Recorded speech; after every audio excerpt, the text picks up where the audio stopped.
Silber and Eric Chilton, great to be back with you guys today. Eric, you're kind of in the shade right now, so it's hard to tell whether you've got any sweat on your face, but I know you were feeling it out there. I waited till the very last second before I came running out here. Yes. I don't blame you. Yeah, that weather is oppressive. We're going to get to that in just a minute, though. Yeah, absolutely. But first, as more people start to take off their masks, health officials say it's possible we'll see more people get sick, but not necessarily with coronavirus, but with the common cold. Dr. Bruce Swords with Cone Health says the more people without a mask could increase the number of colds people get. So it's just like the flu.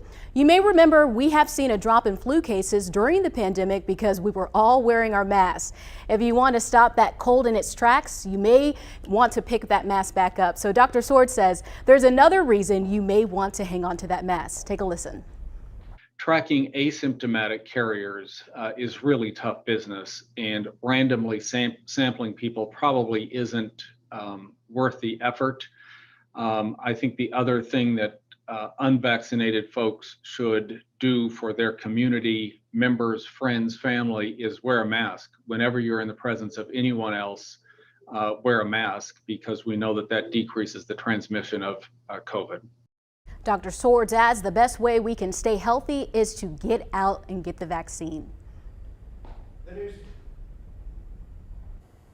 The news comes as our state's vaccination rate has slowed to a crawl. This information is posted on the state's coronavirus dashboard. I highlighted the total population of people in North Carolina who are fully vaccinated. It's currently at 40%. Now, I record this number every day, and it doesn't move much, just about 1 percentage point a week. For example, it took us 2 weeks to go from 38% to the 40% we're seeing now, and it's slowing down every day. That's not good. The good part here, though, is that 78% of people 65 or older are fully vaccinated. They're the group most at risk of complications. Dr. Priest with Novant Health says most of their patients admitted for COVID are unvaccinated. But get this, even worse, a higher percentage of those patients are men. In the U.S., for every 10 deaths in women with COVID, there are 13 in men. Officials say women are also getting vaccinated at higher rates. When vaccinations first launched, 63% of those vaccines were given to women. We have closed that gap in recent months, but the CDC reported last month 54% of people getting the vaccine are women. Health experts say prioritizing men's health can also protect them from COVID. High cholesterol or uncontrolled high blood pressure can lead to a lot of serious issues down the line if they go on unchecked. Heart disease, strokes, all those bad things we talk about. Many of these conditions I'm talking about here, including, preventive ones, they're the very same, pre-existing or underlying conditions that put people at high risk for, severe disease with COVID. Novant Health doctors say more patients fighting COVID are in the younger age range. Today is your last chance to get $25 for getting your first dose of the vaccine. State leaders say they're considering even bigger incentives, but nothing is finalized yet. How well are these incentives working? Let's connect the dots. Local leaders and businesses are getting creative to try and convince people to get the COVID-19 shot. But do vaccine incentives really work? Let's connect the dots. It depends on how hesitant people are in the first place. The more hesitant someone is, the less likely an incentive will work. According to a recent poll, men were more likely than women to get the shot for a prize. The survey also found millennials were the age group most likely to be motivated by freebies. Cash is king. A study earlier this year found that 2/3 of adults say money is what's most likely to motivate them to get the vaccine. But some experts say incentives could backfire. Psychologists say offering cash for something makes people think there's a risk associated with it, which is not the case with the COVID shot. And that is connecting the dots. The state of West Virginia is offering the chance to win some big prizes if people get vaccinated. The governor there says they're giving away a custom hunting rifle or shotgun, a college scholarship, a new truck, and $1.5 million. The state is using federal pandemic relief money to pay for it all. Temperatures not quite as bad today as they were yesterday, but don't get used to it. We'll shoot right back up again tomorrow. We're doing a little bit of a seesaw with temperatures, but it's not major. Going from the mid 80s to the upper 80s isn't a big change, but that's what we'll see for a while. We do see some lower 80s coming in to the forecast again toward the end of the 7-day. We'll show you that in just a minute. Current readings, though, across the area: 81 in Greensboro, 82 Winston-Salem, 84 in High Point. We think that 81, 82 mark is probably where we're going to end up for today's high temperature. It's a little bit better than 88, isn't it, that we had the other day. To the north, 83 degrees, it looks like, in Martinsville and also in Reedsville. So warm, but not hot, really. Our planning forecast going with 69, the overnight low. Southern Piedmont will probably see a 70 or 71 for an overnight low here or there. 83 by midday for your Wednesday, and the high temperature tomorrow, 88. Again, a chance of late day showers and storms. Not seeing much over the heart of the Triad. It's mostly isolated in the higher elevations. That due in part to our southwest wind that comes along that mountain chain and forces that lifting that causes the condensation forming and then the showers and thunderstorms. But it is isolated to the north and west for now. We'll wait and see if any of that can translate to the east. I think we're going to be in decent shape. It's about a 30% chance of a shower for us tonight. Now tomorrow we mentioned 88, and that rain chance goes to 40%. We lock in there, folks, for a while. I mean, you're looking at a 30 to 40% pretty much every day in the 7-day. Upper 80s for Wednesday, Thursday, mid 80s Friday, low 80s for your weekend, and right back to the mid to upper 80s by next week. Right. Try to stay cool out there, Eric. Let's get to your 4 to 5 roundup. Colonial Pipeline CEO Joseph Blunt answered lawmaker questions this morning about the ransomware attack on Colonial Pipeline that forced the line to shut down temporarily. Blunt says the company had to pay the $4 million ransom to gain control of its computer systems once again. Colonial Pipeline paid the ransom using Bitcoin. Newly released court papers show investigators used digital fingerprints to track the money to an online wallet for DarkSide, the Russian-based hacker group that attacked Colonial Pipeline. The FBI then obtained the wallet's private key to recover over $2 million.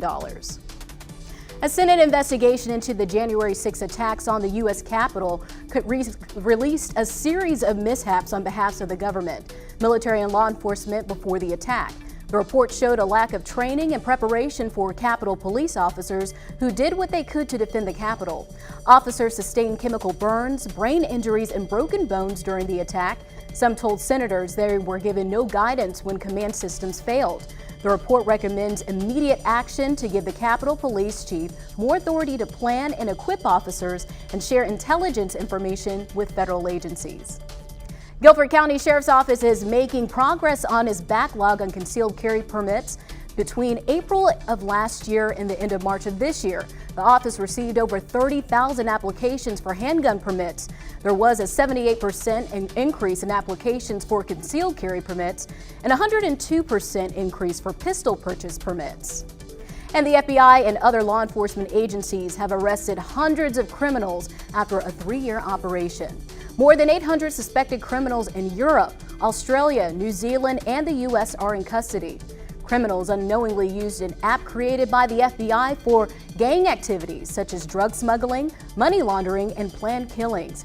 Operation Trojan Shield resulted in the seizure of more than 32 tons of drugs, 250 firearms, and $48 million in worldwide currencies. Stick with us. We'll be right back.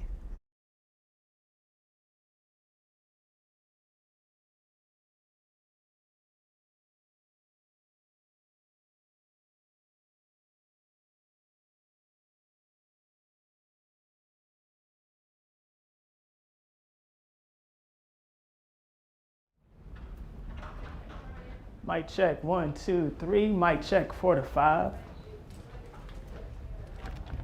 Okay.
So starting today, Amazon will share your Wi-Fi with your neighbors. So if you are having Amazon or you have a device in your house, this affects you. Yeah, everyone is actually automatically enrolled in what's called Amazon Sidewalk. Our Verify team found out how it works and whether security is a concern. Is it true Amazon Sidewalk can make your Wi-Fi network more susceptible to a hack? Randy, we took your concern to 3 cybersecurity experts. Dr. Abdi Emtiba, professor and cybersecurity program director at UMSL, Charlie Goth of Results Technology, a company that helps with cybersecurity for banks, and Brian Ferrario, CEO of Alliance Technology Partners, specializing in technology security. So first, what is Amazon Sidewalk? It's a way of connecting all the Amazon and Ring gadgets nearby by sharing a small fraction of your home Wi-Fi. Amazon says it will make your devices work better, like if your Wi-Fi goes out. Your Ring camera's motion sensor will still work off your neighbor's Wi-Fi. It also extends the range of Tiles, Amazon's tracking devices. If I ever get a puppy and I put a tag on their collar, it'd be awful nice to know where they're at if they run off. According to Amazon, all devices are anonymous, and sensitive data that's transmitted goes through multiple layers of encryption. So Amazon won't see the data, and your neighbor won't be able to access your camera or find your car keys. But our cybersecurity experts say a malicious hacker, that's a different story. And they can put a virus, they can access the feed of my camera that it's monitoring my baby in its room or something like this. So this is actually scary. We're really not going to know how secure it is for a while. You're giving away a little bit of security for a little bit of comfort. We can verify this is true. Our 3 experts say Amazon Sidewalk could make your Wi-Fi network more susceptible to a hack. So what did our experts decide to do as far as their own home Wi-Fi networks and Amazon Sidewalk? Charlie is not opting out. He thinks the convenience outweighs the risk. Abdi and Brian already opted out. And if you want to opt out, grab your phone and take a picture of your screen right now. These are the steps. You need to open your Alexa app and select More. Then go to Settings and choose Account Settings. Once you're there, go to Amazon Sidewalk. You should see either a toggle switch or an option to disable Sidewalk.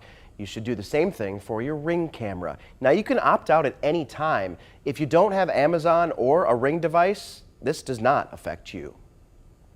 If you notice some of your social media accounts or other websites weren't working, you weren't alone. The internet actually crashed. Users worldwide saw an error message this morning, which affected Amazon's main site and some government sites. Experts say the outage was caused by an internet delivery provider called Fastly. After a series of hacks against big companies like the Colonial pipeline, experts say they don't believe this was a hack. If this was a major hack, we might see a diverse number of errors instead of this one clue. We are looking at a misconfiguration that is slowly resolving itself. Fastly identified and corrected the problem. And Brian Bennett joins us now. There were a lot of people buzzing about this on the internet today, ironically, right? Right. Some people, I guess, had some internet, but yeah, I mean, let's jump right in to see what you guys had to say. You know, Twitter can never really stay serious for too long, right? All right. So this first comment says, live footage as the techies at Fastly try to fix the internet, and you see they're just putting tape over it. Obviously, they had to do a little bit more than that. Let's move right along. This next user says, this would be epic for my birthday on Sunday. I guess Sophie was trying to say so, you know, maybe she doesn't want birthday wishes. I guess she wants all the attention on her. That's what I thought. Okay, all right. Instead of everybody in their phone. Okay. All right, now Chad, this is kind of what you were saying. How it feels to tweet when the internet is down. Apparently, some people still had some access to the internet, so that was interesting. And lastly, Alex says, impressive work by Twitter's team, which seems to have dedicated a hash flag to the hashtag internet shutdown. And those who don't know what a hash flag is, it's the little emoji icon like after you do a hashtag that pops up, like if you put hashtag American flag. Yeah, so they actually had something where the Wi-Fi bars were actually in red instead of green. So fast work. Interesting. I've always wondered how you make the, like whether you, like you and I can just make those little hash flags. Yeah. I don't know. It's usually like when there's some big event like an award show or right. voting I mean, if or you something. vote or if you put Carolina Panthers or Carolina Hurricanes, you'll see their logos there. I've always wondered how that worked. They probably pay for that. I'm sure they do. Well, maybe we need to go after the show, Get a 4 to 5 figure it one. out. Like a WFMY one that has like Yeah. the red 2 after That it. would be I epic. like that. Okay, all right, we'll check it out. Did you have internet today? Let us know on Facebook. We're going to be talking on there in just a couple of minutes. We hope to see you. We'll be right back.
Winston-Salem is known as the city of art and innovation, and to meet the needs of the performing arts community, Wake Forest Baptist Health has opened a new clinic dedicated to performing arts medicine. The program is the first of its kind in the Triad and just one of a few in the nation. When it comes to sports medicine, images of dancers, musicians, and vocalists may not come to mind. But doctors at Wake Forest Baptist Health say the repetitive nature of these activities can result in injuries due to poor technique and posture. A dancer may have problems with his or her lower back, or hips, knee, etc. A musician may have a lot of demand on the shoulder, wrist, and hand, and vocalists obviously on the voice box and the shoulders. Dr. David Popoli is the founder of the Performing Arts Medicine program. The clinic, which opened in early May, is in the Orthopedic and Sports Medicine Stratford building. Dr. Popoli says performers can often feel left behind by the medical system. The demands of their job are similar to that of an elite level athlete, maybe just weren't able to find the same level of care. Some of the common conditions treated include tendinitis, sprains, concussions, and more. Dr. Popoli says a typical clinic appointment runs about 60 minutes. Bringing the dancer out to our dance floor that's in the physical therapy clinic, and actually getting a co-evaluation with me as well as a physical therapist while he or she's out on the dance floor. And get this, many of the health professionals in the clinic are artists themselves. I was an actor. One of our physical therapists has some background with dance. And then one of the surgeons that works as part of the clinic was a professional drummer. Providing high-quality care to get dancers back dancing and musicians back playing is what Dr. Popoli says it's all about. So the clinic is accepting appointments. For information on how to book an appointment, look for this story on our website. That is so cool. I never would have thought, or thought that they would bring this type of medicine or treatment to a city where they have a lot of the arts. I mean, but it makes perfect sense. Exactly, and I like how he made that correlation between they're just like athletes, especially when it comes to like dancers and different things like that. I played piano for several years, and my teachers always stressed the importance of good posture, not dip too low, because you can really get some injury to your wrists there. Like carpal tunnel? Yeah, Okay. you can, it affects the way you play too.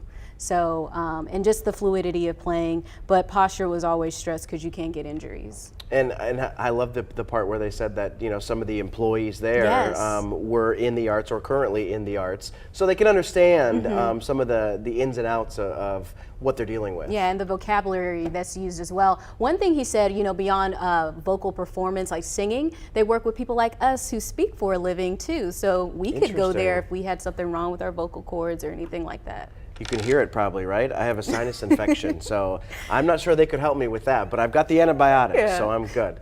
But yeah, so there you All go. right, more information on this story, you can find it online. We'll be right back.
Have you ever walked into a room and felt intimidated, like you weren't qualified to be there? In life, many of us may experience this insecurity. Today, Coach Lamont reminds us that every room we enter should be honored to have us.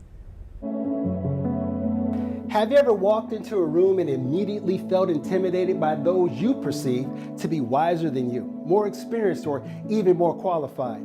It's as if you can feel yourself shrinking with insecurity, wondering, what is it that you have to offer? It's in moments like those that you have to step up and rise to the occasion. No matter who you are in the room with, you belong in that room. You have a right to be there. Insignificance is not your portion. You will always have something to bring to the table. Your mind is filled with potential wealth.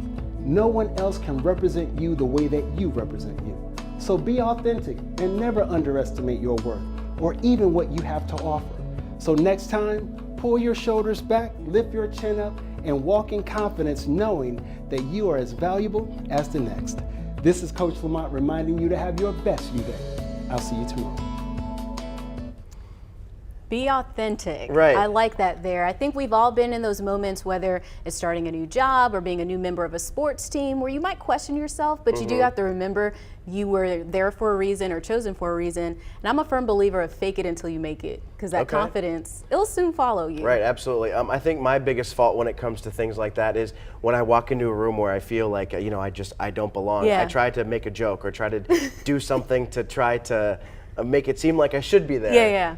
And sometimes it can get me in trouble. But I think that's yeah. a good strategy, though, Yeah. kind of like, you know, break the ice. Right, it's like an icebreaker. There you go. Do you have any icebreakers? You should share them with us on our Facebook page. We're over there right now. We're coming back. Stay with us.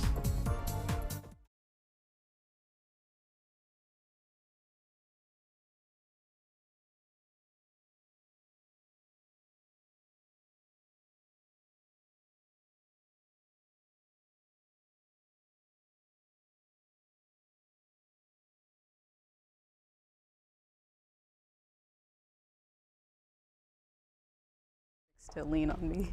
Oh, really? Yeah. Mic check. 1, 2, 3, 4, 5, 6, 7, 8, 9, 10. We can all call this the money half hour. We're talking about a lot of things that will impact your wallet, including. Check from the outside. Check, check, check. Hello, hello. Hi there, Oklahoma, Oregon, Pennsylvania, Rhode Island, South Carolina, South Dakota, Tennessee, Texas, Utah.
Hey there, welcome back to 4 to 5. I'm Chad Silber, filling in for Maddie Gardner today. Lauren Coleman is here. Eric Chilton is outside where it is just oppressive.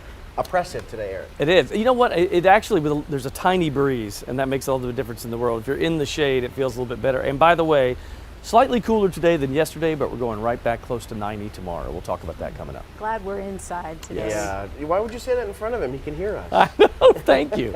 I'm going to come inside. Well, we have a half hour to go, and we can call this the money half hour. We're talking about a lot of things that will impact your wallet, including things you should get this month, resources to help you get a job, and gas prices. And speaking of gas prices, Colonial Pipeline CEO Joseph Blunt answered lawmaker questions this morning about the ransomware attack on Colonial Pipeline that forced the line to shut down temporarily. Blunt says the company had to pay the $4 million ransom to gain control of its computer systems once again. Colonial Pipeline paid the ransom using Bitcoin. Newly released court papers show investigators used digital fingerprints to track the money to an online wallet called DarkSide. This is the Russian-based hacker group that attacked Colonial Pipeline.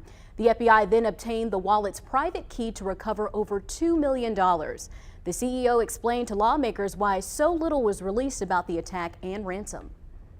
I kept the information closely held because we were concerned about operational safety and security, and we wanted to stay focused on getting the pipeline back up and running. The FBI is still investigating more than 100 types of ransomware, including last week's attack on meat distributor JBS. It's been a month since that hack on Colonial Pipeline. Some gas stations are still recovering from the gas shortages made worse by panic buying. That's what prompted WFMY News 2's Megan Malaris to verify a claim about your gas tank. That sound means it's time to verify. This time last month, U.S. drivers were beginning to worry. The Colonial Pipeline was in shutdown mode and its impacts were becoming apparent. Drivers rushed the pumps to fuel up, amplifying fuel distribution problems from Texas to North Carolina and up the East Coast. Some drivers who didn't fill up early had to make a choice: find a gas station with gas and wait in long lines, or take the chance and drive down the fuel tank. In light of the fallout, viewer Lori Poe commented, "I heard it is not good to keep your gas tank lower than a quarter because of sludge or trash that could harm your car. Don't know how true that is, though." Well, Lori's question comes from the theory that sediment from the gas settles at the bottom of your tank. And when you don't have enough gas in your tank to stir up the sediment, it's likely to enter the fuel line. Is that true? Let's verify. Our sources for this are Cynthia Roy, certified auto technician and owner of Roy's Automotive in Greensboro, and Patrick DeHaan, head of petroleum analysis for Gas Buddy. They conclude the claim Lori heard is false. That's something that may have been more accurate decades and decades ago, back when filtration and quality control was a little lax, back maybe in the 60s and 70s. But since then, there's so much filtration now. Your car has a fuel filter, stations have filters on pumps, oil refineries are checking every batch of gasoline shipped for impurities. So, you know, it's not impossible that you may pick up a few microns of foreign substance every once in a while, but that shouldn't amount to much. There's really no danger now, even running out of gas. Certified. All right, well, we cut through that story a little quick. Sorry about that. We're still feeling the impact of that cyber attack. Gas Buddy says regular gas in Greensboro is about 19 cents more than what it was last month. The average price per gallon in Greensboro is $2.88. It's $2.86 in Winston-Salem. The state average is $2.87. Keep in mind the price could also be going up because of typical summer increases. Well, let's get to your 4 to 5 roundup. A new report from the Department of Homeland Security revealed more than 2,100 migrant children may still be separated from their parents. The report focused on children separated at the border under the Trump administration. Some of those children may have reunited with their parents, but the U.S. government has no records documenting any reunions. Only 5 of those migrant children are still in the custody of the Department of Health and Human Services. This is because officials have not been able to locate family members in the U.S. willing to care for the children. Almost 4,000 children were separated from their parents as far back as the summer of 2017. And the report follows Vice President Kamala Harris's trip to Guatemala and Mexico, where she's discussing immigration policies with leaders. Guatemala and Mexico signed the memorandum focusing on the development of the Northern Triangle to address the root causes of migration from Central America to the U.S. Vice President Harris also addressing trade and workers' rights during this time abroad. And Canada is considering loosening its travel policies for anyone fully vaccinated. Bloomberg reports travelers may not have to quarantine for 2 weeks before entering the country if they receive either the Pfizer or the Moderna vaccines. A COVID test would still be required, and a shorter quarantine period could be a possibility. It's not clear how Canadian officials would determine travelers' vaccination status. So we mentioned this at the top of the show, and not quite as bad today as yesterday. You know, we were in the upper 80s. Now, we'll see that again tomorrow, by the way. But today, mid-80s could be worse. You know, we're actually only a degree or 2 above normal today. Our normal high is around 83 to 84, so not too bad. Now, things will change for us, as we mentioned. Let's show you these temperatures across the region. And by the way, I say things will change, not dramatic changes for us. In fact, if anything, we're pretty consistent from about 83 to 88. That's where we'll stay for a week it's like that in the 7-day. So most of the temperatures, if we go statewide here, we are back down to 81 now in the Triad. We were at 82 a short time ago, I believe. 84 in Raleigh and Fayetteville, 88 in Wilmington. We go to the 70s though for Boone. Now the reason Boone, we know that it's going to be cooler in the higher elevations, but if you notice, that's a big difference. 73 there and then lower 80s here. A lot of that is because they're seeing shower activity up that way. We're not getting as much of that yet. We have a possibility. I just don't think it's going to be very widespread. Overnight lows, upper 60s to low 70s. More clouds than not as we go into the overnight. And you can see an isolated shower storm, especially northwest. Tomorrow, 88. Now, when we get that warm, and remember the high pressure is not right over us. That would kind of squelch out the shower activity. But with it being off the coast and mostly cloudy skies, that brings in moisture for us, the high to the south. So with the winds coming in out of the southwest, they lift along the mountain chain, and that's why we see a lot of the showers more isolated in that area, Allegheny, Ashwaubenon, and then parts of Tennessee as well. Broadly speaking here, though, generally unsettled across the south just because of that humid flow around that high pressure, which remains off the coast there. That continues to bring the moisture in the air, and so we can't rule out the late day pop-up showers, and that's pretty much every day in our 7-day forecast. I want you to see that 7-day. Again, not a lot of change, but 40% chance of late day showers. We'll see that for just about every day until we get to Monday, Tuesday of next week. And partly to mostly cloudy, upper 80s, close to 90 for Wednesday, Thursday. Friday, we're at 86. The coolest 2 days are the weekend. Nobody's complaining about that. Overnight lows in the upper 60s for the most part. 83 for Saturday and Sunday. Now, rain chances will drop down to a 30% for Monday, Tuesday. We'll go partly cloudy on those 2 days. But the heat starts to build back in, even though our overnight lows still stay in the mid to upper 60s. We're going to 86 on Monday and then back up close to 90 on Tuesday, the official high 88. Southern Piedmont, you can look for some highs around 90 on Tuesday. One local organization you might not be familiar with has been around for close to a decade, helping our community in various ways. WFMY News 2's Jalen Gilkey learned about the Piece of Hope Foundation. Well, from budgeting and other essential life skills to mental health awareness and advocacy, Tiffany Fox and the Piece of Hope Foundation are providing life-changing assistance. Our total mission is mental health and to instill hope. And so mental health is important for a lot of different reasons. Mental health encompasses everything. And so if we don't promote our mental wellness and our mental health, then everything else falls apart. Piece of Hope Foundation has been connecting mental health professionals and members of our community who, without Piece of Hope, wouldn't be able to get the proper assistance needed. With help from federally funded grants as well as donations from the community, in 2020, the group took on one of the most popular programs and put it on wheels. Another program that we have is our mobile food pantry. And our mobile food pantry has always been around, but it's been available to our members.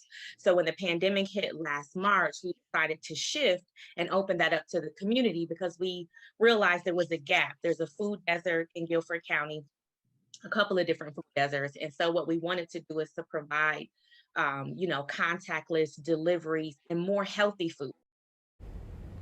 If you or anyone you know need help finding a doctor, a mental health professional, need access to the mobile food pantry, or would like to enroll in any of the life skills programs that Piece of Hope is offering, their information will be on my web story on WFMYnews2.com. Something that I found interesting earlier this week that isn't specifically about your story, Jalen, but tennis really talked about mental health the past week. And, I can't even remember who it was, but Naomi Osaka. Yes, dropped out of the tournament, and she was talking about mental health. And, we heard some doctors talking about how important it is that athletes not only get the help they need for their physical health, but also for their mental health. It's just something I never considered, seeing athletes at such a high level, realizing that mental health plays such an important role in their ability to perform. Feeding the body is feeding the brain. Or feeding the brain is feeding the body. Right, That's what I've heard before. Yeah, great story here. I think with COVID and the athletic world and all that, has a lot of us talking about mental health, but it's great to see that this program is getting funding to help provide some of those services so people get the help that they need. And if, like I said previously, if you need any of these services or if you would just like to volunteer some of your time, you reach out to Piece of Hope. I have all their contact information in our web story on WFMYnews2.com.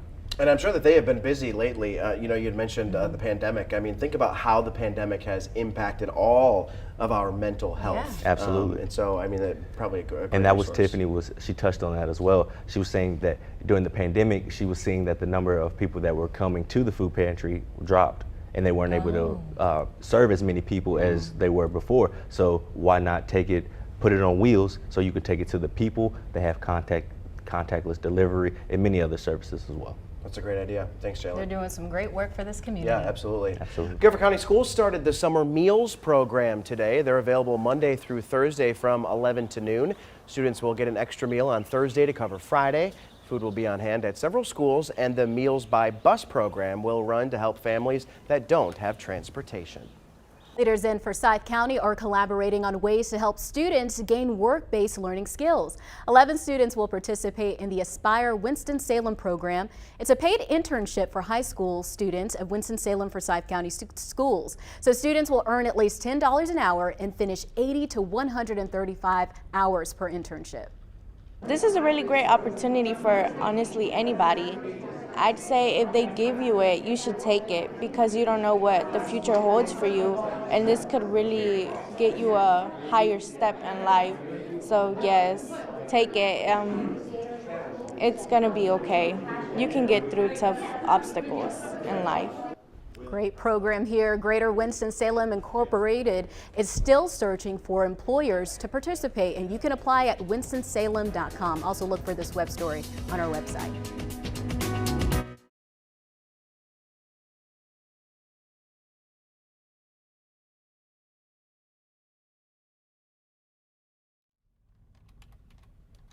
Hello, ice cold milk and an Oreo cookie. They forever go together.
Hey, that planning forecast, if you're thinking about the next 24 hours here, we're talking about daytime highs going between mid 80s, upper 80s, and then to lower 80s, but it's only a 5-degree spread. We're looking at from about 83 to 88.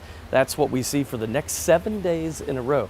I'll take it though. You can complain, because I know it's very muggy, by the way. That's kind of the fly in the ointment, but 90s, once we get to that, none of us want that around here. Let's stay in the 80s. I'm comfortable with that. 69 will be the low tonight. 69 is what we see in the morning hours, by the way. Variably cloudy. We're going to say partly to mostly, basically, for the next 24. 83 by midday, 88 the high. We do have a chance of late day showers and storms that really not severe in nature. We don't expect that in our 7-day at all. That can change, but right now we think we're in good shape. Most of the rain that we see is back to the north and west in the mountain and foothill elevate, and really the higher elevations. That's what we'll see. So look for that 88 tomorrow, and we're going to hold in those upper 80s for a couple of days, and we'll talk about that in the 7-day forecast coming up. All right, well, speaking of that, Eric, in the weather garden, you're either like dodging raindrops or you're like sweating in the sun. Yeah, baking today, that would be the choice. I always love when you say you're making your own soup. Yeah, which is or disgusting, gravy or but whatever true. it is. That's All right. Here's my question.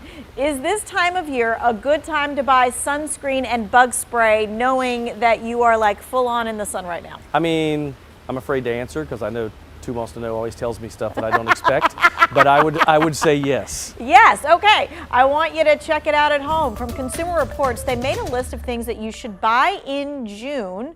And yes, both sunscreen and bug spray, while in demand, can be at good prices. The Hawaiian Tropic Island Sports Spray SPF is $9 at Amazon and Walmart. It used to be $12. The Repel Lemon Eucalyptus Insect Repellent, that's $5 off of Amazon and Walmart, which means it is $2 off. Next up, home improvement projects. They're big over the summer. Consumer Reports found the DeWalt cordless 12-volt drill for $130 at Amazon. That's about $20 cheaper than normal. The drill scores well in Consumer Reports power and speed tests. And while June is a great month for deals on things at home like pressure washers, before you make that commitment to buy, Consumer Reports offers up this trick. You may not need to buy a pressure washer. You can rent one from a store like Home Depot or Lowe's if you just have a small project. So I looked online to see how much it would cost you to rent a pressure washer. I looked at both Lowe's and Home Depot, and you can get different kinds of models all the way from $36 up to $70 to rent for a full day. That depends on how much power you need. When you look at buying a pressure washer, that's anywhere from at least $150 all the way up to $400 or more. Now next up, Amazon's Prime Day deals. They're coming in early this year. Amazon Prime Day will be in June this year. It will fall on the 21st and 22nd. We're expecting big sales across the board from Amazon, and other retailers are going to be joining in as well. When are those sales again? Prime Days, June 21st and 22nd. That's about 2 weeks from now. We'll be right back.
I am about to head in there for the 5 o'clock.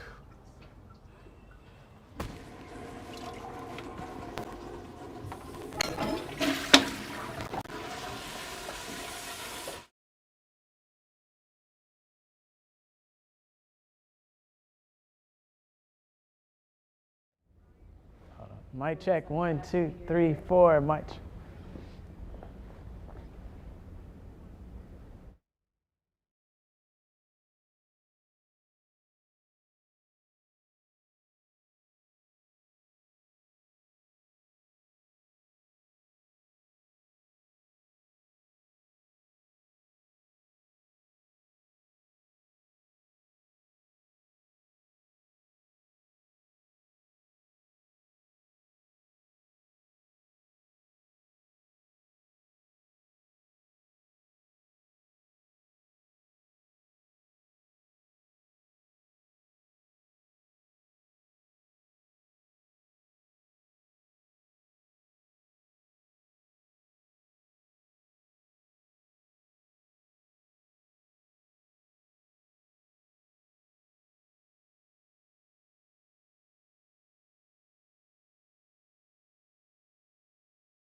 You go to work every day, you work hard, and you likely don't get any recognition.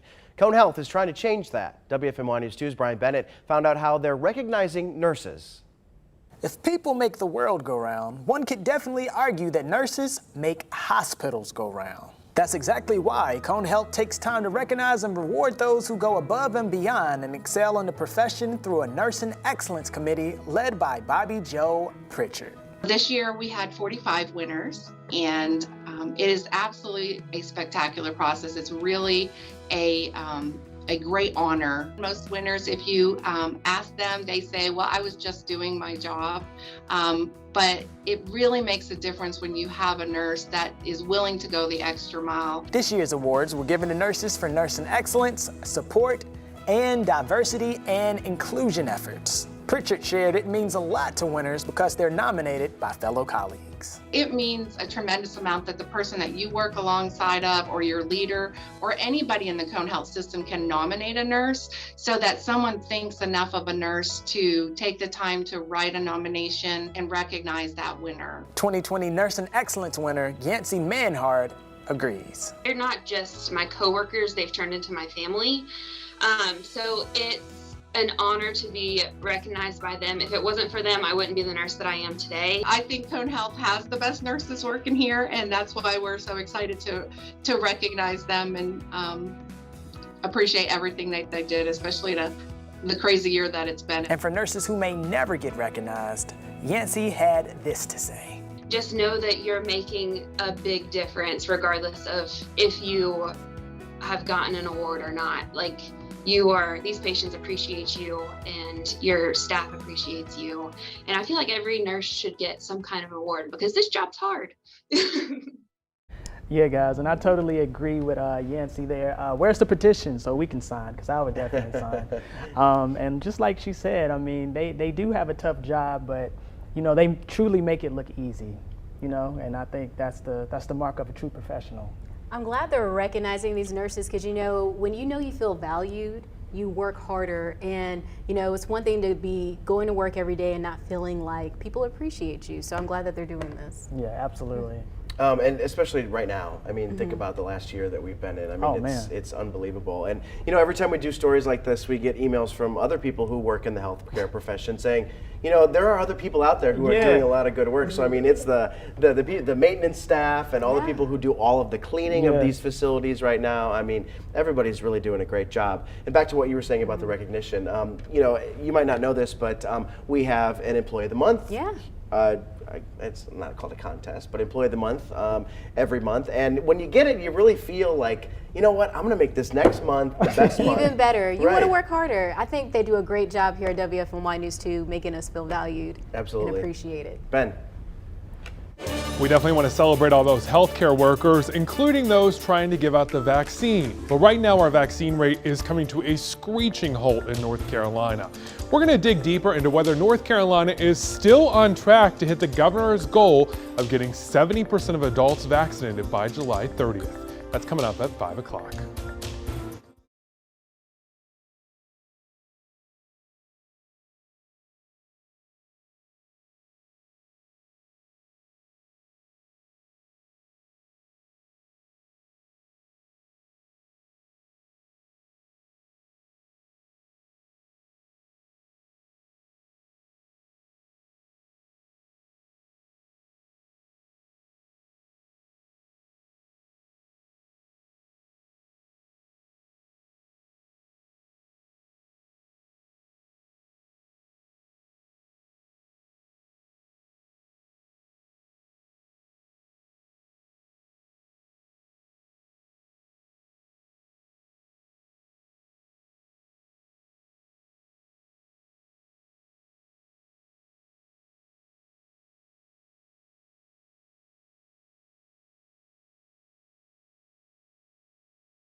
It's a national goal set by President Joe Biden. Get 70% of adults.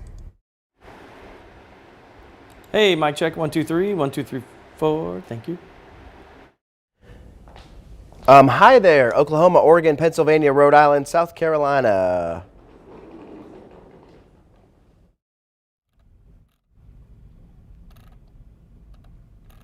I do not like the results of this story. Makes me sad. Jess's.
Well, hello from my house for this My 2 cents. It may look and sound a little different, but you know what? I kind of look and sound a little different today as well in real life because I had a bittersweet moment yesterday. These two young men, who I love with all my heart, graduated from high school. And I tell you what, that moment when they walk across that stage, there's nothing quite like that for a parent. Alex Mears Chilton. Robert Bryce Chilton. So I have to tell you, their journey has not been normal. They have faced a lot of challenges, but they beat them all. And now they've turned into probably two of the most loving, kind-hearted, emotionally mature young men that you will ever run into. They know what life is about and they're ready to take that next step. Now, am I ready for them to take that next step? I don't know. Because when I look at them, all I see is these little kids, little blonde-headed boys that I have watched grow up, and everything from Little League to being young men. I couldn't be more proud of them, and I could not love them anymore. Those of you that have watched us for a long time, you've watched them grow up too. When I moved back here, they were 1, and now they're about to turn 19. They're headed off to college, out of state, in 2 totally different directions. And I'll tell you one thing, although I'm excited to see their journey, I cannot wait for that next step. I'll probably have to keep that bedroom door closed for a while until I adjust. I love you both, and I'm very proud. That's just my 2 cents. And that's your 4 to 5. WFMY News 2 at 5 starts now.